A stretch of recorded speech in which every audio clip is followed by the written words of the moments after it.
देश में corona virus की मौजूदा स्थिति क्या है, यही सब कुछ हम आपको इस वीडियो में बताएंगे। पिछले कुछ दिनों में लगातार कोरोना के मामले बढ़े हैं। पिछले 24 घंटों में देश में 14,264 नए मामले सामने आए हैं। शनिवार को 13,993 मामले सामने आए थे।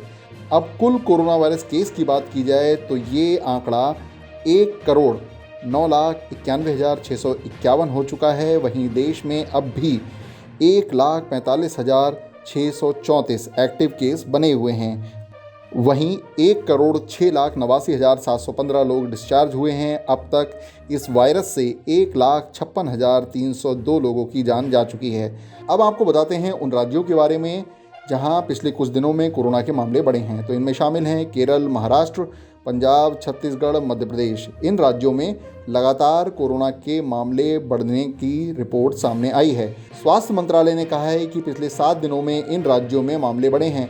छत्तीसगढ़ में फिर से एक्टिव केस बढ़ गए हैं। वहीं 259 नए मामले सामने आए हैं।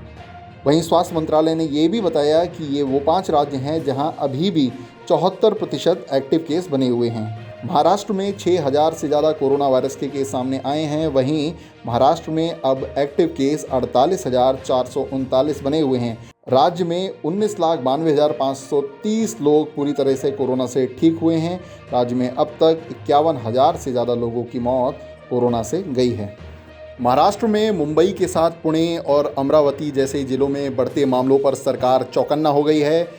उद्धव सरकार ने रविवार को सख्त फैसला लेते हुए अमरावती में 1 हफ्ते के लॉकडाउन का ऐलान कर दिया है। पुणे में शनिवार को 849 और अमरावती में 727 केस मिले थे।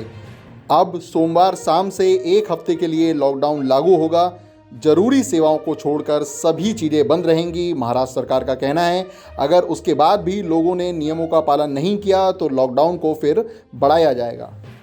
महाराष्ट्र के प्रमुख शहर पुणे में कोरोना वायरस के मामले बढ़े हैं। ऐसे में यहाँ पुणे में नाइट कर्फ्यू लगा दिया गया है। यहाँ स्कूल कॉलेज 28 फरवरी तक बंद हैं। कोचिंग क्लास बंद हैं। रात 11 बजे तक होटल, रेस्टोरेंट और बार खुले रहेंगे।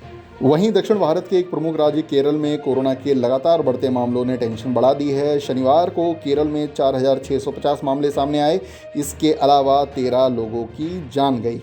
राजधानी दिल्ली में कोरोना के हालात सुधरे हैं। पिछले 24 घंटों की अगर बात की जाए तो यहाँ पर 145 नए कोरोना वायरस के मामले रिपोर्ट हुए हैं। वहीं 2 लोगों की जान गई है। हालांकि दिल्ली की स्थिति पहले की तुलना में काफ़ी सुधरी है। इसी बीच गुजरात के मुख्यमंत्री विजय रूपाणी को अब अस्पताल से छुट्टी मिल गई है। उनकी ताज़ा कोरोना रिपोर्ट नेगेटिव आई है।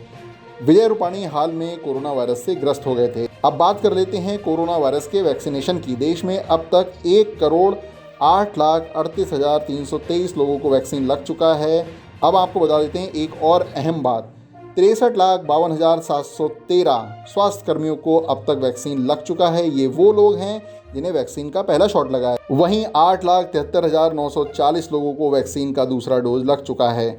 इसी बीच केंद्र सरकार ने कहा है कि कोरोना वायरस की वैक्सीनेशन की गति तेजी से बढ़ाई जाए। इस बारे में स्वास्थ्य मंत्रालय के सचिव राजेश भूषण ने सभी प्रदेशों और केंद्र शासित प्रदेशों को इस बारे में निर्देश दे दिए हैं। दरअसल स्वास्थ्य कर्मियों और हेल्थ केयर वर्कर्स को वैक्सीन लगने के बाद स्वास्थ्य मंत्रालय की योजना है कि बुजुर्ग और अन्य दूसरी बीमारियों से जूझ रहे लोगों को वैक्सीन लग जाए। इन लोगों को वैक्सीन 21 मार्च से लगेगा।